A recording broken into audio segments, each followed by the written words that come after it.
ओडिशा रे एक बड़ समस्या देखा मिली।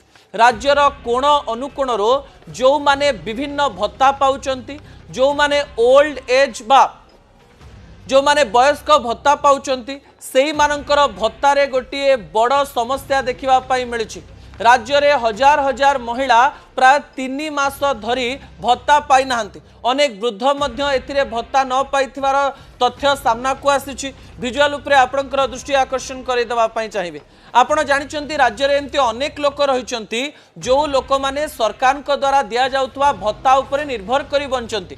अनेक वृद्ध एवं वृद्धा जो मानकर घरे केही नाहंती से माने केवल 1000 टंका किंबा 3500 टंका भत्ता नहीं निजर जीवन को अतिबाहित करंती। दर्शक बंधु आपण जानिचंती जे वार्धक्य भत्तार पैसा केते रहिछि। 80 वर्ष पूर्व आपण को 1000 टंका भत्ता मिलिबो, 80 वर्ष पर आपण को 3500 टंका भत्ता मिलिबो एवं राज्यर कहा जाउछि जे प्राय 7% रो अधिक वृद्ध एवं वृद्धा एई भत्ता उपरे निर्भर करंती। अर्थात आपण जेमती दरमा पाउचंती, दरमा पाइबा परे सेथिरे किछि किणाकिणी करूचंती, खाउचंती, समान प्रकार रे असहाय वृद्ध एवं वृद्धा एई सरकारकर द्वारा दिया जाउतवा भत्ता उपरे निर्भर करंती एवं 1000 टंका नै मासे चलिबार स्वप्न देख 3500 टंका नहीं मासे चलिबार स्वप्न देखती।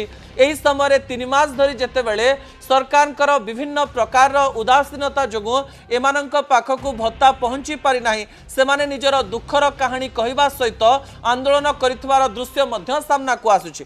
एथिरे राजनीतिर रंग मध्य सामान्य दिया जाउछि, किंतु एमानंकर दुख को एड़ाई दिया जाई पारिबो नाही। दर्शक बंधु, कारण आपण गोटे मास जदि कोनोसी सरकारी कर्मचारी, कोनोसी नेता, कोनोसी मंत्री किंबा कोनोसी व्यक्तिंकर दरमा जदि बंद कर दिया जाए तांकु केमती अनुभव हबो थरे चिंता करंतु। समान प्रकार रे जो माने भत्ता पाउचंती 3 मास धरी तांको पाखकु तांको भत्ता न पहुंचीबा सेमानंकु केते कष्ट देउथबो, जो माने सतरे असहाय अछंती से कथा को मध्य चिंता करंतु। नवरंगपुर बरगढ़, बालेश्वर आठगढ़ विभिन्न स्थानरू एमती वृद्ध वृद्धा आंदोलन करिवार दृश्य आमको मध्य दुखित करिछि। सरकार जेतेबेले द्वितीय वर्ष उत्सव पालन करुचंती सही समय रे भत्ता जनित समस्या को मध्य दूर करंतु ए प्रकार आशा आमे सरकार ठारू रखिबो।